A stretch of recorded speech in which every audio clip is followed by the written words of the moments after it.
तिरंगा लेकर हम जहां भी पहुंचते हैं वहां एक आश्वासन मिल जाता है, अब भारत की टीमें आ चुकी हैं। इसलिए आज दुनिया भर में भारत के प्रति एक सद्भावना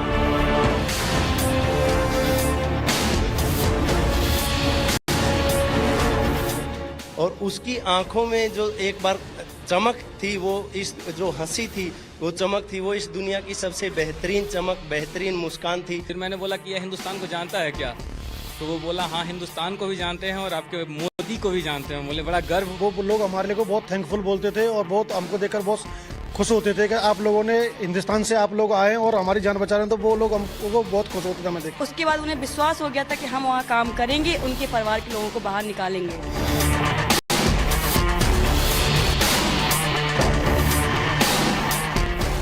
ऑपरेशन दोस्त मानवता के प्रति भारत के समर्पण और संकट में फंसे देशों की मदद के लिए तत्काल खड़े होने के हमारे कमिटमेंट को भी दर्शाता है।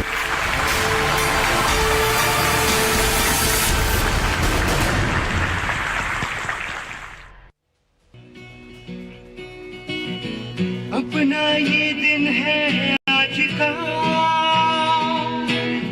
दुनिया से जाके बोल दो, ऐसे जागो रे साथियों, दुनिया की आंखें खोल दो, लहरा दो, सरकशी का परचम लहरा दो,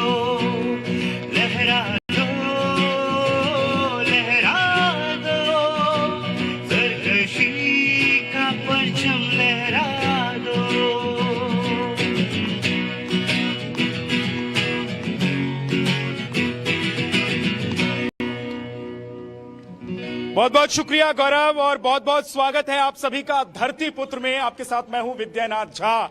और देखिए, हम कनॉट प्लेस से अक्सर अपना कार्यक्रम करते हैं, शो करते हैं, और आज भी हम कनॉट प्लेस में ही हैं, लेकिन आज सब कुछ बदला बदला हुआ नजर आएगा आपको। देखिए, सबसे पहले तो आप जब देखेंगे हमारे साथ जो लोग खड़े हैं, इनके ड्रेस आपको एक जैसे नजर आएंगे और इनको देखकर आपको अंदाजा लग जाएगा कि ये हमारे वीर जवान जो हैं, हिंदुस्तान का नाम रोशन करने वाले, हमारे तिरंगे को बुलंदी तक पहुंचाने वाले ये एनडीआरएफ के जवान हैं। बहुत बहुत स्वागत है आप सभी का हमारे इस कार्यक्रम में। जोरदार ताली बजाइए, इस कार्यक्रम को हम शुरू करें और भारत माता की जय के नारे के साथ इस कार्यक्रम को शुरू करते हैं। भारत माता की, भारत माता की, भारत माता की। तो देखिए, टर्की अभी आपको याद ही होगा और आप देख भी रहे हैं कि टर्की में जो भूकंप आया उसके बाद वहां पर सब कुछ बिखरा हुआ था, लुटा हुआ था, लोग मलबे के नीचे दबे हुए थे और वहां हिंदुस्तान पहुंचता है और हिंदुस्तान के ये तमाम हमारे वीर जवान पहुंचते हैं, हमारे धरती पुत्र पहुंचते हैं और वहां जाकर शुरू होता है रेस्क्यू का ऑपरेशन। और यकीन मानिए, जिस तापमान में ये लोग वहां पर काम कर रहे थे, उस तापमान में आप बैठकर खाना भी नहीं खा सकते हैं, आप मतलब सड़क पर भी निकले ये भी आपको मंजूर नहीं होगा। लेकिन हमारे ये जवान जो हैं वहां पहुंचकर वो कारनामा करके आए हैं जिसके उस जगह पर जहां पर रेस्क्यू की जरूरत होती है वहां आप लोग पहुंचते हैं। तो आपने क्या देखा, आपने कैसे अपना काम शुरू किया? जी हाँ, हमने अपना जो ऑपरेशन है वो गाजियान्टेप प्रोविंस के नूरदागी शहर से शुरू किया, जो कि अर्थक्वेक एपी सेंटर से मात्र 6 मील की दूरी पर था। लगभग सभी बिल्डिंग्स जो है ध्वस्त हो चुकी थी और उस जगह पर एनडीआरएफ इंडिया पहली रेस्क्यू टीम थी अंतर्राष्ट्रीय जो वहाँ पहुंची थी। तो जब इनिशियली गए तो सब कुछ ठप पड़ा हुआ था, एडमिनिस्ट्रेशन कुछ भी नहीं था और सब जगह त्राही और कैओस था। हमने जाते ही जो है अपना ऑपरेशन शुरू किया और अपने ऑपरेशन शुरू होने के पहले घंटे के अंदर जब हमने उपलब्धि प्राप्त की, जब हमने एक शब्द बरामद किया और जिस प्रकार हमारे रेस्क्यूअर्स ने, जो कि ट्रेंड हैं जो डिसीज विक्टिम्स को हैंडल करने के लिए, जब इन्होंने अपना ये जो स्किल लोगों ने देखा इनका, तब लोगों को एहसास हुआ कि हमारे बीच एक ऐसी अंतर्राष्ट्रीय टीम है, हिंदुस्तानी पहुंच चुके हैं। और उसके बाद हमें वर्क साइट्स अलॉट होनी शुरू हुई और धीरे धीरे जो है हमारा ऑपरेशन आगे बढ़ता गया। 10 दिन का एक कठिन ऑपरेशन था। 10 दिन, मैंने तो सुना है कि 18 घंटे तक आप काम करते, हर दिन आपने 18 घंटे काम किए हैं। और ऐसी सिचुएशन में जहां काम करना तो छोड़िए, रहना भी बहुत मुश्किल होता है हम भारतीयों के लिए, क्योंकि यहाँ का जो वेदर है वो अलग है। और देखिए ऐसा नहीं है, मैं आपको एक चीज बता दूं, हमारी जो महिला ब्रिगेड है ना, वो भी वहां पर सबसे आगे, यानी कि फ्रंट लाइन पर खड़ी होकर हमारी महिलाएं रेस्क्यू ऑपरेशन में जुटी हुई थी। शिवानी अग्रवाल जी, जब आप लोग पहुंची तो आपने देखा कि सब कुछ वहां पर टूटा हुआ है, बिखरा हुआ है, लोग फंसे हुए हैं, दबे हुए हैं, चीख पुकार मची हुई है। कैसी तस्वीर थी, क्या आप लोग कर रहे थे वहां पर, कैसे लोगों को बचा रहे थे? वहाँ पे एकदम सिचुएशन अलग थी। सब लोग, जो कि आपने बताया है कि हर जगह जहाँ पे भी आप देखेंगे तो बिल्डिंग कोलैप्स थी, और आप जहाँ पर भी खड़े हैं, जहाँ पे भी निगाह करेंगे तो किसी न किसी फैमिली का कोई ना कोई मेंबर वहाँ पे दबा हुआ होता था। हमारे लिए बहुत ही चैलेंजिंग था उसमें जाके देखना कि कौन सा विक्टिम कहाँ पे दबा हुआ है, किसकी फैमिली का है। हर कोई इतना रो रहा था, इतना जिस तरीके से हेल्प मांग रहा था। सबसे पहले तो हमारे लिए यही चुनौती थी कि किस बिल्डिंग में जाके हम अपना काम शुरू करें, और जिस भी बिल्डिंग में जाते थे तो हमारी प्रायोरिटी पहले लाइव विक्टिम की होती थी। तो जब भी हमें पता चलता था कि यहाँ पे लाइव होने की संभावना है, तो जैसे ही हम काम शुरू करते थे तो जो उस बिल्डिंग में रहने वाले और भी लोग सराउंडिंग से घेर लेते थे कि आप काम करिए, हम आपके साथ हैं। क्यों कि उसके बाद उन्हें विश्वास हो गया था कि हम वहाँ काम करेंगे, उनके परिवार के लोगों को बाहर निकालेंगे। क्या बात है, बहुत जोरदार ताली एक बार बजाइए। और देखिए यहाँ पर ये जवान तो हमारे साथ खड़े ही हैं, लेकिन बहुत सारे यहाँ दिल्ली के लोग भी, और दिल्ली से बाहर से आए हुए भी जो दिल्ली में रह रहे होंगे, वो लोग भी हमारे साथ मौजूद हैं। और वो देख रहे हैं कि किस तरीके से हमारे इन वीरों ने जाकर टर्की में हिंदुस्तान का नाम रोशन कर दिया। कई कहानियां ऐसी होती हैं दीपक जी, जो आपकी आंखों में आंसू भर देती है। कई कहानियां ऐसी होती हैं जो वहां से तस्वीरों के जरिए या अखबार के जरिए या टीवी के जरिए तो नहीं पहुंच पाती हैं। आप लोग सिर्फ उसके गवाह होते हैं। देखिए, कई कहानियां शुरुआत कहाँ से होती है इसमें बहुत मायने रखती है। तो जब हम वहां पहुंचे तो शुरुआत की जब मैं बात करूं तो सब जीरो टेम्परेचर्स था, और 12:30 बजे जब वहां पे टीम पहुंचती है और लगभग सब जीरो टेम्परेचर में काम करते हुए अपने टेंट को पिच करना, कैंप बनाना और उसके 3 घंटे बाद ऑपरेशन में निकल जाना, ये अपने आप में एक मौसम की चुनौती को परास्त करने के बराबर था।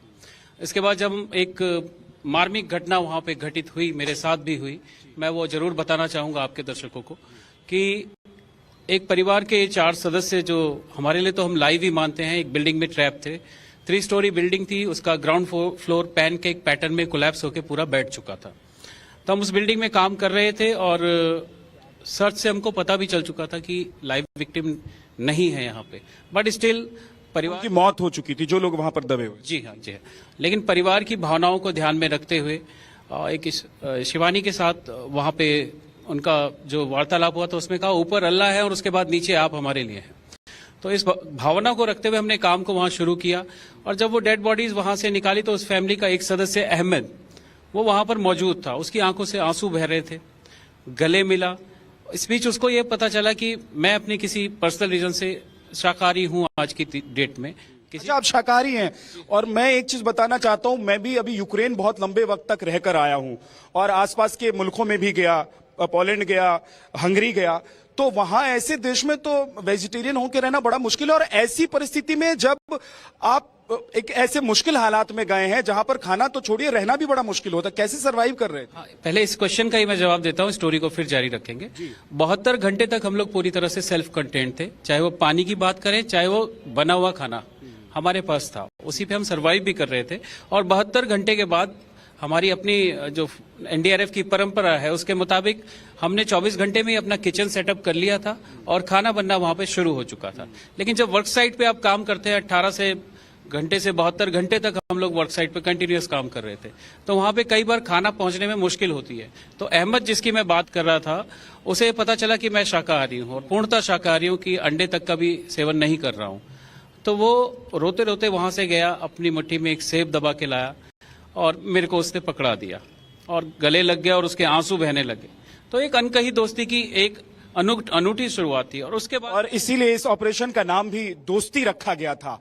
और देखिए, ये एक ऐसी दोस्ती जिसका अंदाजा शायद टर्की को भी पहले नहीं होगा, क्योंकि कश्मीर वाले मुद्दे पर जब भी जिक्र हुआ है तो टर्की पाकिस्तान के साथ नजर आता था, लेकिन इस बार टर्की को पता चला है कि अगर पूरी दुनिया में तमाम जो मुल्क हैं, जरूरत पड़ने पर कोई आपके साथ खड़ा हो सकता है, दोस्ती निभा सकता है, दिखा सकता है कि सबसे पहले वो पहुंच सकता है, तो वो कौन है?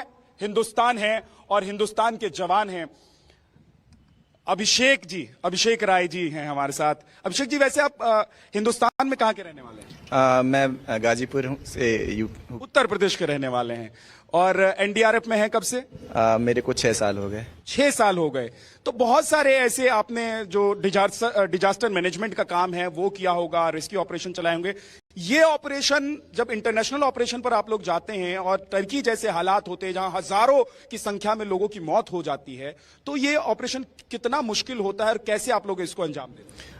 देखिए, हमारी जो टीमें हैं वो अपने आप में परिपूर्ण होती हैं। इनमें हर प्रकार के एलिमेंट्स होते हैं, चाहे वो मेडिकल के एलिमेंट्स हों, कैनाइन स्क्वाड आप देख ही रहे हैं, हमारे पास इक्विपमेंट्स अलग प्रकार से होते हैं। हम अपनी गाड़ियां कैरी कर रहे थे वहां। C-17 में ही लेकर गए थे ग्लोब मास्टर? बिल्कुल, हम अपनी गाड़ियां C-17 में लेकर गए थे, तो हम अपने आप में परिपूर्ण टीमें थे। हमें किसी से किसी प्रकार की कोई जरूरत नहीं थी और वहां जाते ही हम लोग काम पर लग गए थे। मैं एक प्रकार से ये आपको बताना चाहूंगा कि इसके पहले इस प्रकार से विभत्स जो घटना थी हमने कभी देखा नहीं था, क्योंकि हमने इसके पहले जो देखा था 1-2 बिल्डिंगें गिरी होती थी, लेकिन वहां पूरा शहर ही तबाह हो रखा था। पूरे का पूरा शहर तबाह, समंदर के किनारे बसा हुआ शहर तबाह दिखाई दे रहा है। कैसा मंजर था? मतलब मुझे तो लगता है कि आप लोग जो काम करने वहां गए होंगे उनकी आंखों से भी सबसे पहले आंसू छलक गए होंगे। बिल्कुल जी, आपने एकदम सही कहा। वहां पहुंचते ही हमें लगा, मतलब एक तरह से एक शॉक लगा बेसिकली, और वहां बहुत ही केओस था। लोग यहाँ वहां जा रहे थे, कुछ शहर छोड़कर जा रहे थे, और जैसे ही हम रात को 12 बजे पहुंचे तो फिर हमें कॉल आ गया रेस्क्यू करने के लिए। इमीडिएटली हम लोग पहुंचे और कंटिन्यूअसली 18-20 घंटे के बाद फिर हमने एक्सट्रिकेशन स्टार्ट किया। आपको मैं एक वाकया बताना चाहूंगा। मेरे साथ जो मेरा इंटरप्रेटर था, तो उसने बड़ी जल्दी मेरा नाम कैच कर लिया। वो मुझे अभी अभी बुलाने लगा, तो मुझे दरअसल क्या है कि लैंग्वेज की दिक्कत होती है, आप उनकी भाषा नहीं समझ पाते, वो अंग्रेजी भी नहीं समझ पाते जी। बिल्कुल बिल्कुल। तो उसने फिर खुद वर्क साइट पे हमारे काम चल रहा था, तो उसने मुझे बोला कि आपको पता है आपके नाम का टर्किश में क्या मतलब है? तो मैं बोला नहीं। तो उसने बोला आबे आबे मतलब बड़े भाई। बड़े भाई, और बड़े भाई आए हैं मदद करने के लिए। तो कितना सुंदर है और कितना मुश्किल भी है कि बड़े भाई आए हैं बहुत दूर से। कितनी दूर से गए थे आप लोग? कितने हजार किलोमीटर दूर से गए थे, और बड़ा भाई जब पहुंच गया तो ये आश्वासन आप दे सकते थे उनको कि भाई अब हम आ गए हैं, अब तुम चिंता मत करो, जो बच सकता है वो हम बचा लेंगे, और ये हम जानते हैं करना। बिल्कुल बिल्कुल। और उसके बाद उसने एक मुझसे प्रश्न भी किया कि अगर आप बुरा ना माने तो मैं आपसे एक बात पूछूं। मैंने कहा जी बिल्कुल पूछिए। तो उसने बोला आप लोग आए क्यों हैं यहाँ? तो मैंने उसे कहा कि देखिए, हम हिंदुस्तानी वसुधैव कुटुंबकम को मानते हैं, जिसका मतलब है कि पूरा विश्व ही एक परिवार है, और उस परिवार के किसी एक सदस्य को अगर कोई खतरा होता है, कोई परेशानी होती है, तो दूसरे सदस्य की जिम्मेवारी है कि उसकी रक्षा करें, उसे बचाएं, और इसी को सार्थक करने के लिए हम आए हुए हैं। तो जे बात मोमेंट है ये धरती पुत्र के लिए। मैं देखिए, जब भी कोई अच्छी बात होती है हमारे कार्यक्रम में तो मैं उसे जे बात कहता हूं, यानी कि ये बात होती है। और जो आपने अभिषेक कही कि वासुदेव कुटुंबकम वाली जो हमारी पॉलिसी है, जिस पर हम चलते हैं, जिस पर हम अमल करते हैं, दरअसल पूरा विश्व जो है एक परिवार है और उसको एक साथ लेकर चलना है, एक साथ आगे बढ़ना है। यही हम पूरी दुनिया के लिए, मानवता के लिए सोच रखते हैं और इसी के साथ हम आगे बढ़ते हैं। बिंटू भोरिया जी कहाँ के रहने वाले? मैं हरियाणा हिसार से रहने वाला। हरियाणा के रहने वाले हैं। और कब से हैं एनडीआरएफ में? 2 साल से एनडीआरएफ में हूँ। 2 साल से। इस बार का क्या तजुर्बा था वहां जब आप लोग पहुंचे? तो कैसे आप लोगों ने लोगों को बचाया? कहां कहां, किन किन इलाकों में पहुंचे? 9 तारीख को ऑपरेशन जो बच्ची को हुआ था, बचाया था, जिसमें उस ऑपरेशन में, और जो 10 तारीख को जो एक छोटे से बच्चे के ऑपरेशन की जो कहानी बहुत वायरल हुई, जो बहुत छोटा बच्चा, उन दोनों ऑपरेशन में मैं शामिल था वहां पर। और 9 तारीख को जैसे ही हम रबल एरिया जहां पर बिल्डिंग कोलैप्स हुई थी वहां पर हम गए। हमने अपने डॉग की मदद से, इक्विपमेंट की मदद से और ट्रेंड रेस्क्यूअर्स की मदद से हमने सबसे पहले डॉग में जूली को रबल्स की तरफ छोड़ा। तो जरा जूली को दिखा दीजिए। ये लेफ्ट साइड में जूली है या राइट साइड में जूली है? लेफ्ट साइड में जूली है, जिसके नाक पर आप देखेंगे कि भूरा नजर आएगा, भूरे कलर का जो जिसकी नाक है वो जूली है ना? और दूसरी तरफ जो है रोमियो है। रोमियो है, ब्लैक नोज है। हाँ, तो सबसे पहले हमने जूली को रबल्स की तरफ छोड़ा, तो उसने जो लाइव विक्टिम मिलने के बाद में जो वो इंडिकेशन देती है बार्किंग और डिगिंग का, तो उसने वो बार्किंग डिगिंग का इंडिकेशन दिया। उसके बाद में उस विक्टिम को कंफर्म करने के लिए हमने दूसरे डॉग रोमियो को छोड़ा और उसने उस इंडिकेशन को कंफर्म किया कि इसके अंदर में लाइव विक्टिम होने का पूरा चांस है। उसके बाद में हमने अपने ट्रेंड जो रेस्क्यूअर्स थे उनकी मदद से इक्विपमेंट का इस्तेमाल करते हुए जो तकनीक हमें प्रशिक्षण के दौरान में सिखाई जाती है और उस तकनीक का इस्तेमाल करते हुए जिससे कि कोई दूसरा कोई लाइव विक्टिम है अंदर में उसको कोई नुकसान ना हो, इस तरीके से हमने उस रबल्स को पूरे को काटा, सरिये को काटा। उसके बाद में वहां पर 4 लोग थे मिले थे। जैसे हमने रबल्स को हटाया तो उसमें उन चारों में ये पहचान करना कि किस में जान बाकी है, ये भी एक बड़ी बात थी। तो हमने उन चारों को इतने गौर से देखा, टॉर्च हमारे पास में थे और जो इक्विपमेंट थे उनके द्वारा हमने देखा तो एक जो छोटी बच्ची 6 साल की बेरेन थी उसकी आंखों की पुतलियों में थोड़ी सी हरकत हुई, तो हमने उसको वहां पे नोटिस कर लिया कि इसमें कुछ न कुछ जान बाकी है। तो जैसे हमने उसकी माँ का हाथ उसकी माँ की गोदी में, एक्चुअली वो लेटी हुई थी दोनों के बीच में, माँ और पापा के बीच में, जैसे उसकी माँ का हाथ हमने उससे हिलाने की कोशिश की तो उस बच्ची ने आंखें खोलनी शुरू कर दी। जरा सोचिए कि वो कैसा वक्त रहा होगा कि एक छोटी सी बच्ची, 6 साल की बच्ची थी, 6 साल की बच्ची अपने माँ और पापा के बीच में लेटी हुई है, अपने घर में लेटी हुई है और अंदाजा भी नहीं होगा किसी को कि ऐसी भयानक परिस्थिति से गुजरना होगा और अचानक भूकंप आता है, सब कुछ तबाह हो जाता है और जब बच्ची की आंख खुलती है तो सामने नजर आते हैं बिंटू भूरिया जी और हमारी टीम हिंदुस्तानी नजर आते हैं जी। और उसकी आंखों में जो एक बार चमक थी, वो इस जो हंसी थी, वो चमक थी, वो इस दुनिया की सबसे बेहतरीन चमक, बेहतरीन मुस्कान थी जिसने हमारे लिए ऊर्जा का काम किया, एनर्जी का काम किया और हमने दुगना उत्साह और जोश के साथ में उस बच्ची को वहां से एक्सट्रिकेट किया। जोरदार ताली एक बार बजाइए कि हमने इतना शानदार काम किया। और जैसा कि भाई ने कहा, हमारे जवान ने कहा कि पूरा विश्व हमारा परिवार है और हम साथ लेकर चलते हैं, जरूरत पड़ने पर हम हर जगह खड़े होते हैं और इसीलिए हिंदुस्तान और हिंदुस्तानियों को पूरी दुनिया में लोग जानते भी हैं। क्या नीरज भाई? जी बिल्कुल। तो इस बार जब आप लोग वहां पर थे तो लोग सैल्यूट कर रहे थे, लोग क्या कह रहे थे वहां पर? जिन लोगों को मदद आप लोग पहुंचा रहे थे उनसे थोड़ी बहुत बात तो होती होगी, लैंग्वेज की प्रॉब्लम थी लेकिन समझ में तो आता होगा। जी, ऐसा एक घटना मेरे साथ हुआ था जिसमें मैं एक वर्क साइट पे 13 को काम कर रहा था, 13 फरवरी को।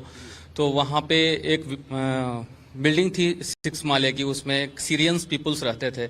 तो वहाँ पे मदद नहीं पहुँच पाया था तो वो लोग हमें बुला के लाए थे, तो हम उनकी मदद कर रहे थे। तो जब हम साइट पे काम कर रहे थे तो जब काम चल रहा था उसी बीच एक परिवार आया और बोला, हमें बोला हिंदुस्तान से हो, लेकिन मैं उससे भाषा समझ नहीं पा रहा था। इंटरप्रेटर से पूछा, क्या बोल रहा है? ये बोला कि ये पूछ रहा है कि आप हिंदुस्तान से हैं? बोला हाँ हाँ। फिर मैंने बोला कि यह हिंदुस्तान को जानता है क्या? तो वो बोला हाँ, हिंदुस्तान को भी जानते हैं और आपके मोदी को भी जानते हैं। बोले बड़ा गर्व। क्या बात है भाई साहब, हिंदुस्तान को भी जानते हैं और हमारे देश के प्रधानमंत्री को भी जानते हैं। हमारे देश के प्रधानमंत्री को लोग जानते हैं, घर घर में जानते हैं और जब हमारे देवदूत पहुंचते हैं तो वो बताते भी हैं कि हमको पता है कि आपको किसने भेजा होगा।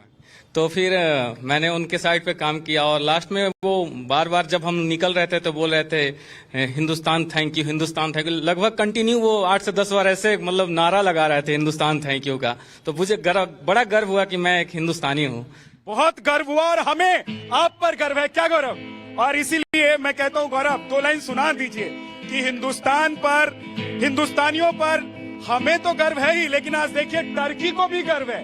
टर्की कह रहा है कि हिंदुस्तानी है तो हम हैं। अपना करेंगे, हर करम अपना करेंगे, ऐ वतन तेरे लिए दिल दिया है, जान भी देंगे, ऐ वतन तेरे लिए। अपने वतन के लिए तो दिल और जान देते ही हैं, जरूरत पड़ने पर दूसरों के लिए भी हम खड़े रहते हैं। और आज पूरी दुनिया में डंका बज रहा है इंडियन आर्मी का और एनडीआरएफ का, और वही एनडीआरएफ के तमाम जवान जो हैं वो हमारे साथ खड़े हैं। लेकिन 2 हमारे ऐसे जवान और हैं जो आप लोगों के साथ गए थे, है ना, और वहां जाकर इन लोगों ने जो काम किया वो कोई और नहीं कर सकता था, क्योंकि ये धड़कनों को जान जाते हैं, ये सांसों को पहचानते हैं और ये पता कर लेते हैं, ये बता देते हैं, दिखा देते हैं कि इस मलबे के नीचे कोई इंसान दबा हुआ है और वो जिंदा है, और तभी शुरू होती है उस इंसान की तलाश और हमारी टीम काम करने लगती है। लेकिन आप लोग क्या नाम है आपका? कुंदन जी, जब आप लोग जूली और दूसरे का नाम क्या है? रोमियो और जूली, ये तो किताबी नाम है ना? लेकिन पहुंचते हैं आप लोग तो किस तरीके से ये आपके साथ काम करते हैं और कैसे ये जिंदगी का पता लगाते हैं? हम लोग वहाँ पे 7 तारीख को पहुंचे हुए थे, तो वहाँ पे यहाँ का मौसम कम सर वहाँ तो काफ़ी ठंडा था, थोड़ी परेशानी हुई थी, लेकिन अगले दिन से थोड़ा सेट होने लगा था।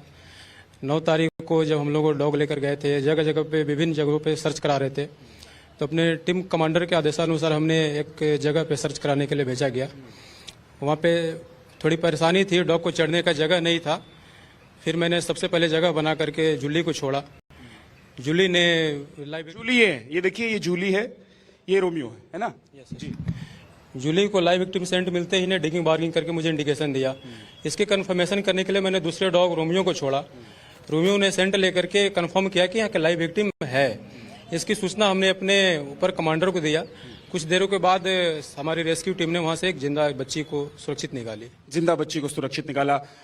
अभय कुमार जी, जो ये हमारी टीम का हिस्सा होते हैं, ये डॉग स्क्वाड जो होता है, इनकी भूमिका कहाँ शुरू होती है और कैसे खत्म होती है? और दूसरे देशों में भी ये ठीक वैसे ही काम करते हैं जैसे हमारे हिंदुस्तान में काम करते हैं? ये इस ऑपरेशन में इन लोगों का बहुत बड़ा भूमिका रहा। ये सर्च एंड रेस्क्यू का डॉग है। कोई भी अगर जीवित व्यक्ति कोई भी मलबे में दबा हो तो उनको सूंघ कर ये इंडिकेट, मुझे भी सूंघ रहा है, इंडिकेट करके बताते हैं कि यहाँ पे विक्टिम होने की संभावना है। हम कहीं भी जाते हैं तो जोड़ी जोड़ी में डॉग जाते हैं।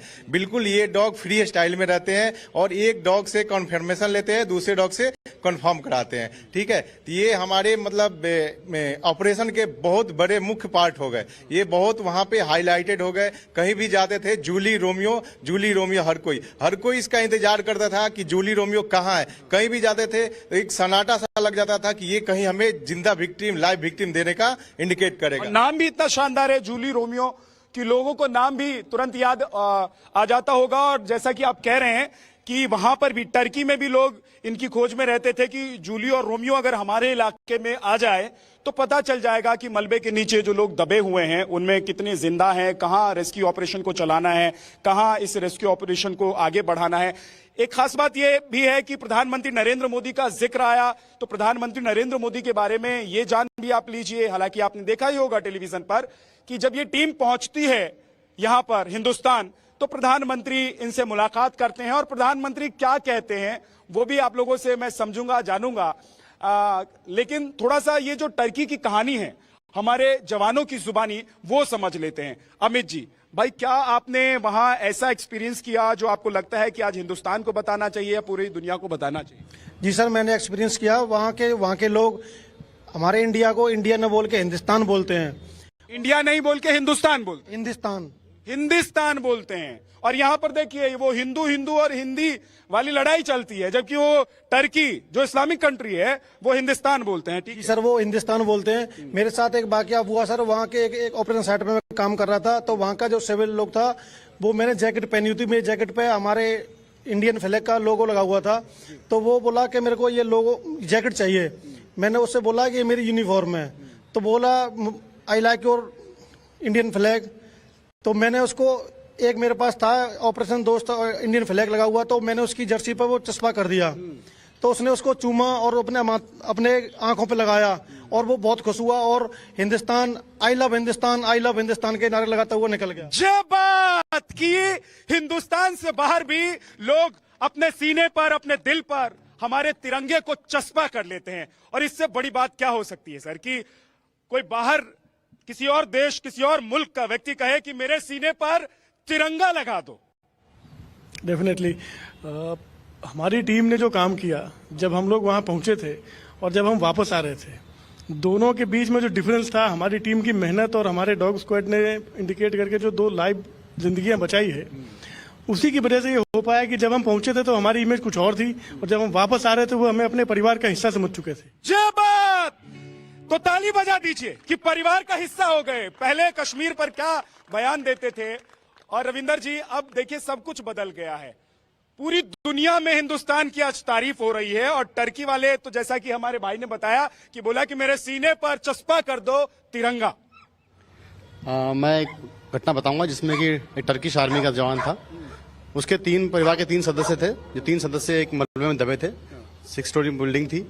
यूसुफ उसका नाम था। तो उसके इस्तांबुल में पोस्टिंग था। तो वो आया था, उसके परिवार के साथ बड़ा दुख दर्द था। तो वो चाहता था कि उसके परिवार के जो माता पिता और उसके भाई उसमें मलबे दबे उनको सही से निकाले जाएं।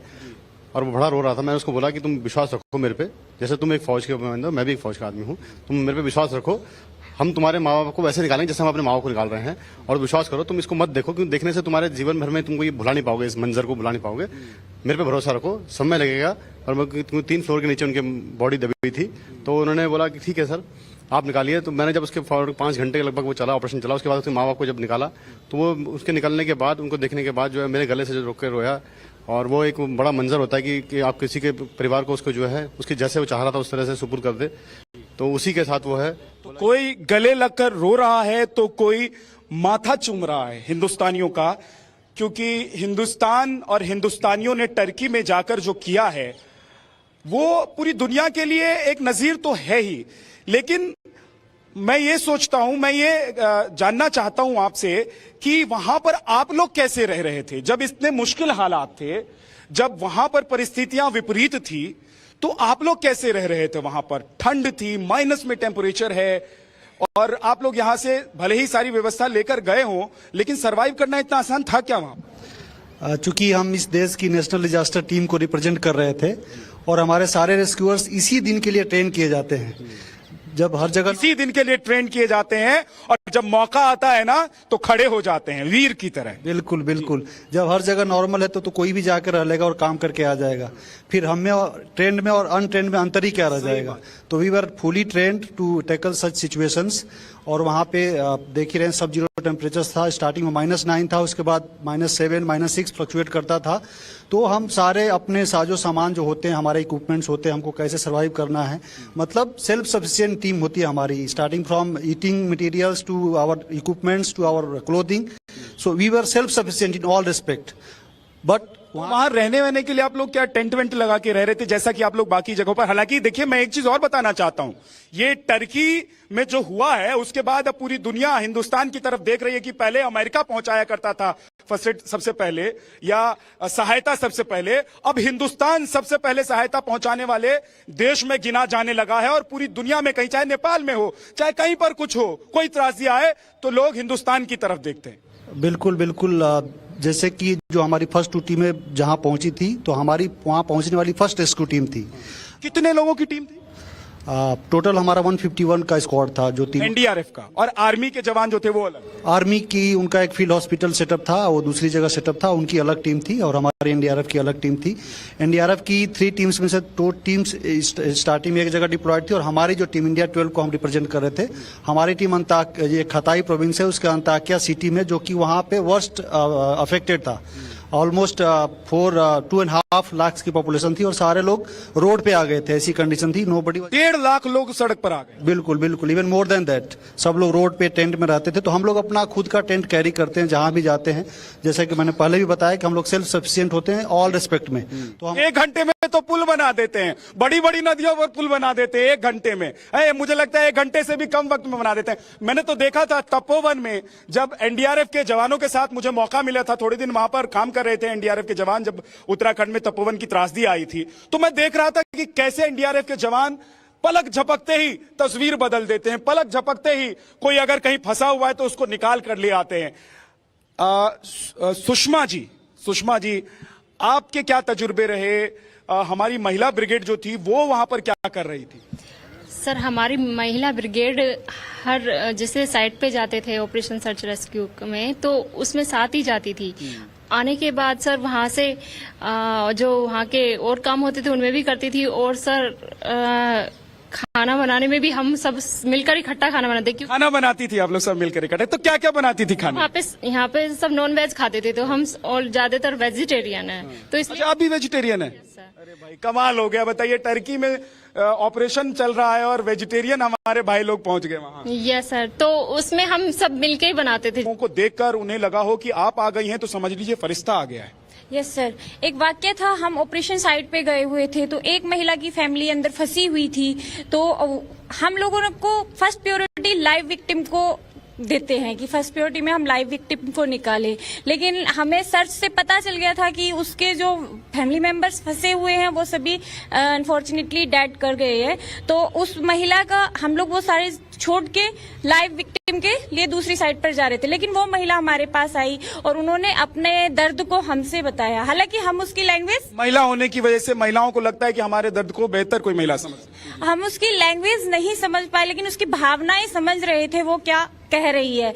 और हमारे साथ जो ट्रांसलेटर था उसने फिर उसको ट्रांसलेट करके बताया कि ये कहना चाह रही है कि आप अभी थोड़ी देर और रुकिए और इनको निकाल दीजिए। फिर हमारे सर थे, तलवार सर ने वहां उस ऑपरेशन को जारी रखा और उसके जितने भी फैमिली मेंबर्स वहां फंसे हुए थे उनको सेफली बाहर निकलवाया। मैं अब जल्दी से, क्योंकि अब वक्त थोड़ा सा कम बचा है, जल्दी से मैं बाकी लोगों के पास भी आ जाता हूं। अतुल कुमार, आप भी वहां पर मौजूद थे और आपका चेहरा मोहरा देखकर ऐसा लग रहा है कि हाथ डाल के सीधे निकाल लेते होंगे किसी फंसे हुए व्यक्ति को आप तो। जी बिल्कुल, हम एक साइट पे काम कर रहे थे और वहां पर ऐसी अप्रोच बनाई हमने कि अंदर जाके हमें काम करना पड़ रहा था, और जहाँ वहाँ पर जो अंदर उनके घर के जो साजो सामान थे, मतलब जैसे सोफा हुआ, बेड हुआ, तो उनको रस्सी में बांध के हम बाहर खींच रहे थे।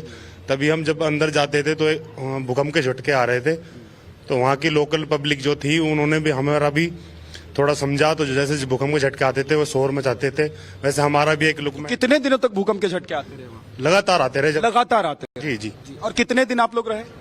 हम लगभग 11 दिन, जो टर्नओवर था वो 11 दिन रहे हम, आने जाने का लगा। 11 दिन आप लोग रहे। कितने लोगों की आप लोगों ने जान बचाई होगी? कितने लोगों की जान आप लोग चाहकर भी नहीं बचा पाए होंगे, क्योंकि जब तक आप लोग पहुंचे तब तक उनकी सांसें छूट चुकी थी? सर वैसे लाइव तो 2 निकाले थे, 2 बच्चियां निकाली थी हमने, लेकिन करीब 85 डेड बॉडी निकाली थी वहाँ पे। लेकिन सर मेन जो वो था, जैसे हम डेड बॉडी वगैरह निकालते थे, जिस भावना से वो लोग देखते थे ना, वो एक तरीके से दिल को छूती थी। बुरा तो लगता था ये हालत देख के, लेकिन जब वो देखते थे मुस्कुराते थे और फिर बाद में ऐसे करके थिसिकुला बोलते थे सर, वो थैंक्स को।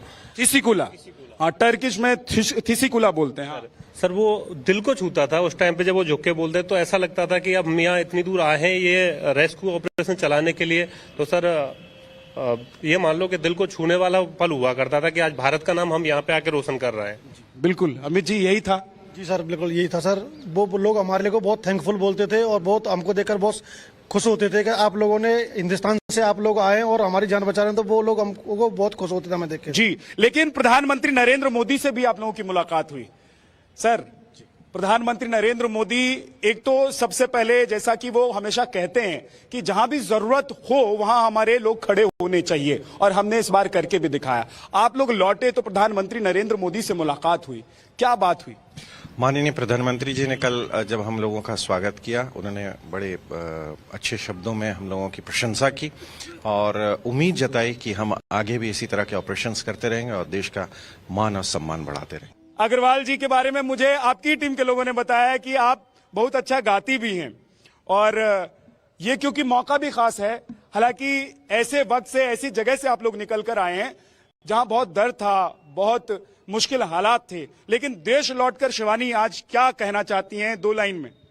ये दोस्ती हम नहीं तोड़ेंगे,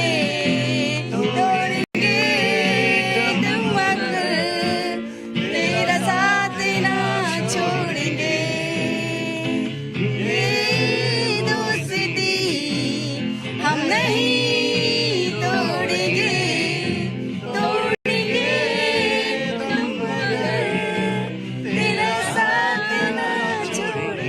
बहुत बहुत शुक्रिया आप सभी का हमारे साथ आने के लिए, वक्त निकालने के लिए, क्योंकि आज मौका ऐसा था कि ये पूरा जो कार्यक्रम है ना, देखिए कार्यक्रम का नाम धरती पुत्र है, और आप लोगों से बड़ा धरती पुत्र हो नहीं सकता, आप लोगों से बड़ा हीरो इस मुल्क के लिए कोई हो नहीं सकता। बहुत बहुत शुक्रिया हमारे साथ शामिल होने के लिए। धरती पुत्र के इस खास और स्पेशल शो में आज इतना ही, कल फिर आपसे मुलाकात होगी। नमस्कार। विदेश मंत्री ने